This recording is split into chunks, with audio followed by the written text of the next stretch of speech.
So the client has canceled the wedding and you want to keep the money that you've been paid already. We're going to find out how you do that with your contract language on today's podcast. Stick around. This is the Wedding Industry Law Podcast, a podcast dedicated to wedding professionals that are just trying to keep it legal. And now, your host, Rob Shank. Hey there, everybody.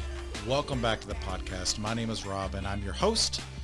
Today, such an important topic. This is perhaps one of the topics that I'm most asked about, and that is how can you structure your contract so that you can keep legally money that you have been paid if the client cancels the wedding. So this particular time that I've been asked to talk about it was from Jorge Hernandez down in Florida at Vision DJs. I appreciate you, Jorge, very much for asking me to do this. If you've got something that you want me to talk about, that you want me to address, that's really rubbing your raw, that's burning your toes, leave a comment in the comment section, I guess is what they call that. Leave a comment on the YouTube channel. Shoot me an email, rob@weddingindustrylaw.com. Hit me up on Instagram. The only thing that I ask right now, other than if you have something that you want me to talk about, is if you could please subscribe to my YouTube channel. Please, pretty please subscribe to my YouTube channel. I'm trying to get 1,000 subscribers.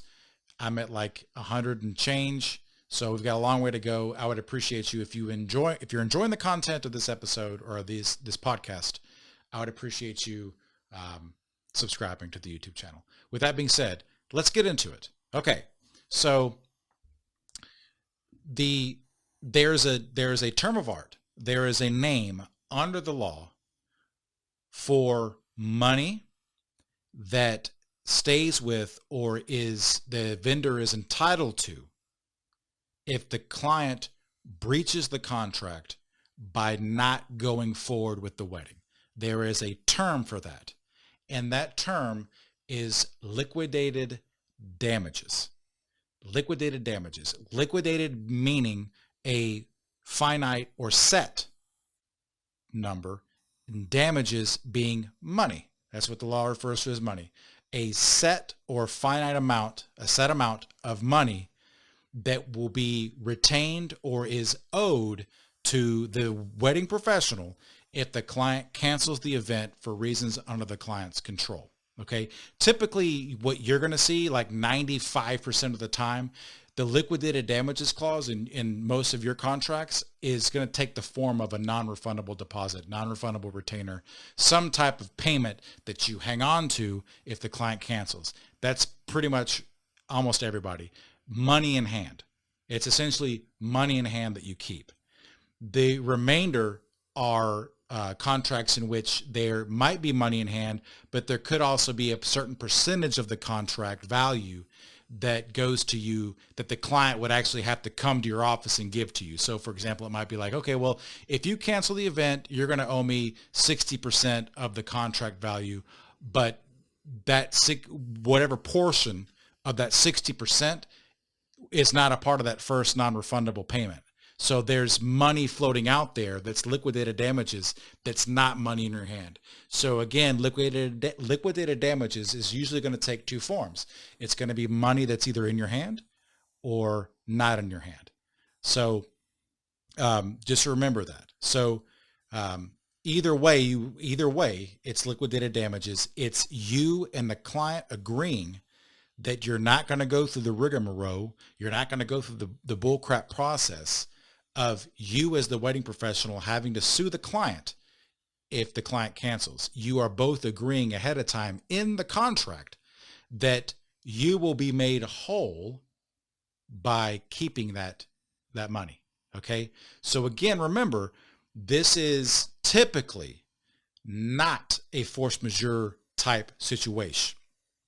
If you want to learn more about force majeure and where money goes back and forth, or whatever the case may be, please listen to the first few episodes of this podcast, episodes 1, 2, and 3, I think, if you want more information about that. This is for the typical situation in which the client cancels for reasons under the client's control. Okay. So liquidated damages. That's what we're essentially talking about. Most of you, it's non-refundable deposits pertaining, blah, blah, blah, blah, blah. Okay. So how can we make liquidated damages be enforceable under the law? Which you can. They are not a myth. Liquidated damages are not a myth. These type of clauses are enforced in courts all across the country every day. Okay.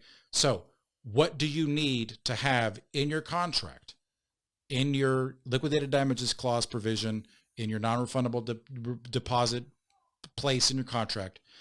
There's essentially 3 general things that you're going to need, depending on what state you're in. Most states, you're going to need these 3 things. Okay. First thing is that you have to identify, you have to set forth the mechanism, the reason why the the money stays with you. So in other words, what is the reason why you would keep the money? And as I've laid out, it would be something like if client cancels the wedding for reasons under client's control. Okay. This is not, again, force majeure situation. It's not a situation in which you cancel the contract. This is client cancels under their own control. So that's an example. But again, the first thing is you have to identify and set forth what the trigger is for the liquidated damages clause. Okay, that's thing number 1. Thing number 2 is it's important that you set forth in that contract, in that paragraph, or anywhere, but typically in the paragraph, why that money is going to stay with you or why you would be owed that money. Okay, for the money out of hand or money in hand, why it's important that you keep that money. So typically what you're going to see is, wedding professional is entitled to this money because we do things before the event that the client doesn't even know about. We hire extra people. We go out of pocket for things. We develop software.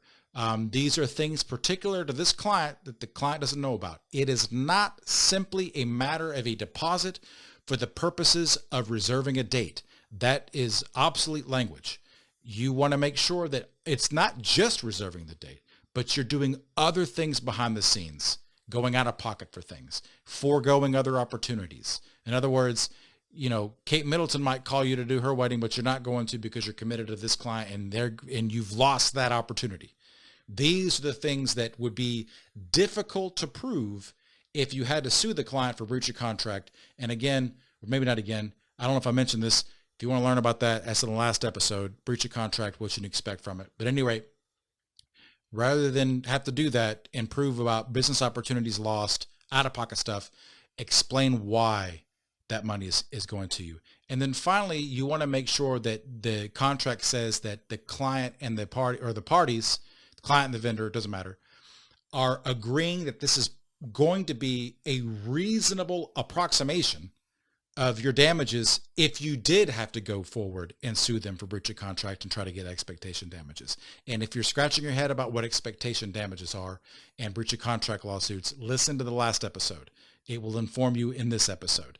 So again, the third thing is that you want to make sure that the contract specifies that the liquidated damages are an amount that is a reasonable approximation of how you would be damaged. So the reason why this is important is because there are some people, there are some businesses, not wedding professionals maybe, but there are some contracts that the liquidated damages clause is not necessarily designed to compensate the business or the wedding professional if the event is canceled. It's not designed to do that. Instead, the liquidated damages clauses are designed to incentivize the client not to breach. So again, an enforceable liquidated damages clause is doing the best it can to compensate the vendor for, or the aggrieved party for, the breach, not to disincentivize the breacher to say, look, I'm putting this liquidated damages clause in here because I don't want you to breach and I think you're going to.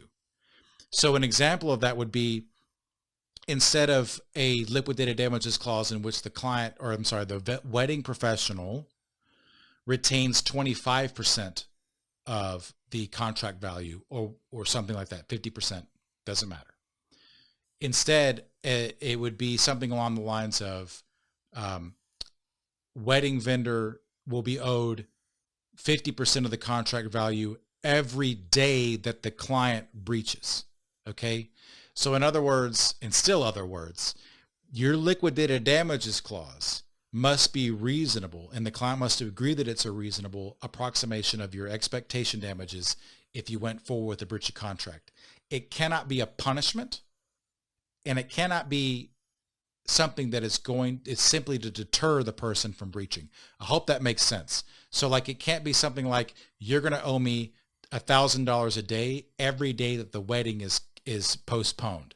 That is essentially going to be something that's like, that's not really, where's the basis in compensating you for the thing not going forward, versus, that's really just so that the couple won't breach. Like, all right, we'll go ahead and get married because I don't want to have to end up owing this guy 50 grand, even though the contract value was only worth 5 grand. Does that make sense? It can't be a punishment. Has to be reasonable. And you have to make sure that the client understands that it's reasonable based on the first 2 criteria that I laid out: the why, the trigger, and then the why it should stay with you if the triggered event occurs. Okay. So an important thing to understand about liquidated damages at this point, we've talked about, the wording, we've talked about when they're enforceable. But what I want you to understand is that this, again, from a general 40,000 foot view, is so that you both are not having to either be a defendant in a breach of contract lawsuit, or you having to be the plaintiff and chase after them.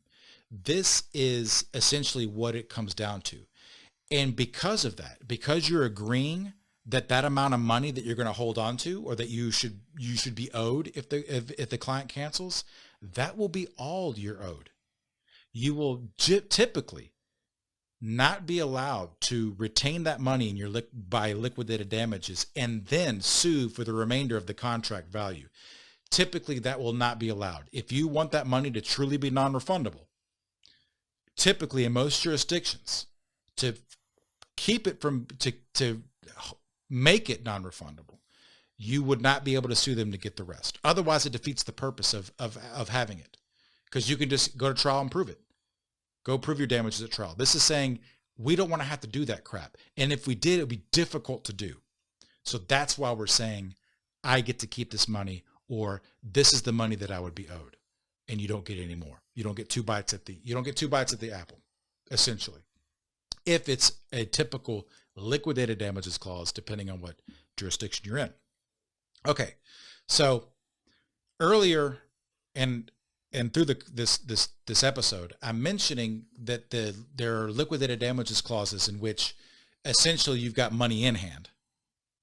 Okay, and then there's liquidated damages clause in which the client has the money in their hand and they owe it to you if the triggered event happens, if the client cancels the event. Is everybody with me? You got money in hand. You got the client's got money in hand.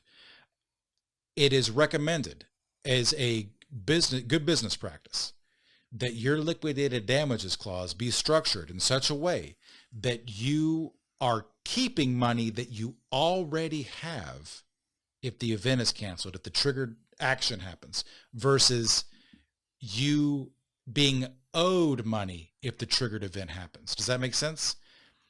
It's better to have the liquidated damages clause allow you to retain money versus the liquidated damages clause allowing you to be owed money from the client if the triggered event happens.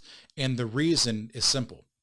You will never get money from the client if that wedding is canceled. You will only be able to retain money if the event is canceled.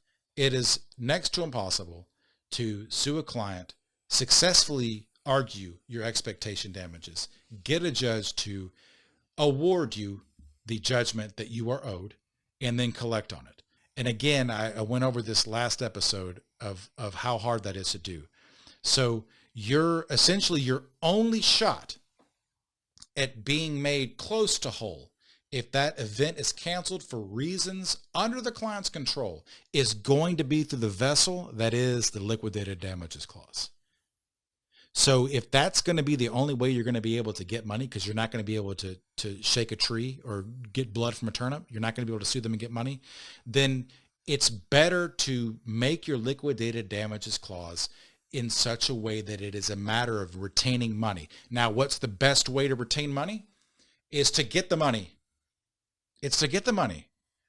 So if your contract is written in such a way as that you're only getting one payment on the day that you sign the contract, and the next payment day before, a week before, a month before, then if the client cancels anywhere in between, you've only got that first payment.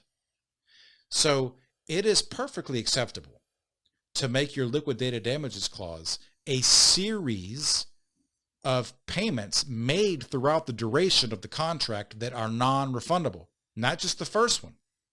So that way you're spreading the risk a little bit more. So maybe if you took 3 or 4 payments, if they canceled during the duration of the contract, you're not going to be hurt as hard, and it'll be easier for you to recoup the approximate damages from that.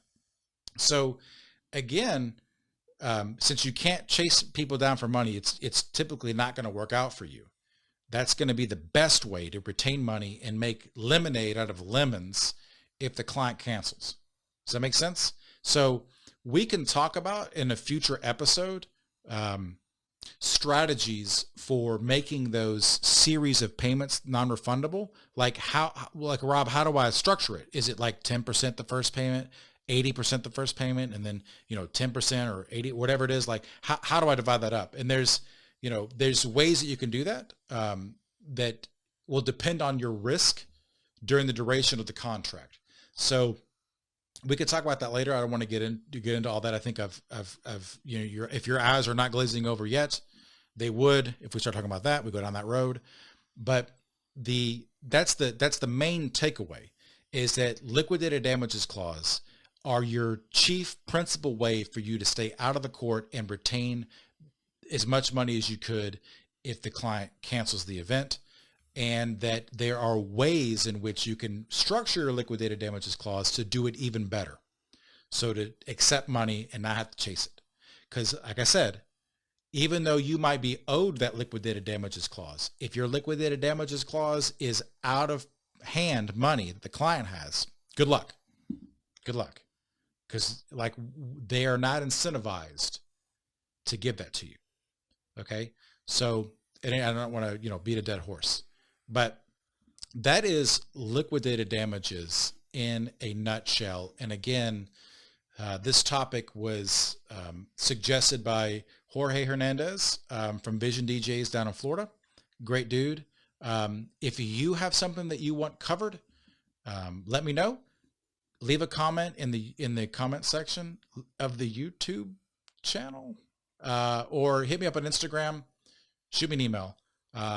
Hopefully you're enjoying this. I'm getting more into my groove of making these things. My wife told me the other day that I'm too slow and too solemn, which is typically not my personality. I'm usually just extremely solemn. No, I'm kidding. But I'm trying to talk a little bit more conversationally with you, because I know this stuff can get dry. But hopefully the last 2 episodes have been a little bit more of a step in the right direction. So I think that's about it. Liquidated damages, look into it. That's the best thing for you, probably. Right. Anyway, okay. And with that, we will see you next week. Thank you for listening to the Wedding Industry Law Podcast. This podcast is intended for general information only. Nothing in this podcast is intended to be legal advice. Do not rely on this podcast for your legal matter. Instead, consult an attorney in your area. Thanks, obrigada, até semana que vem.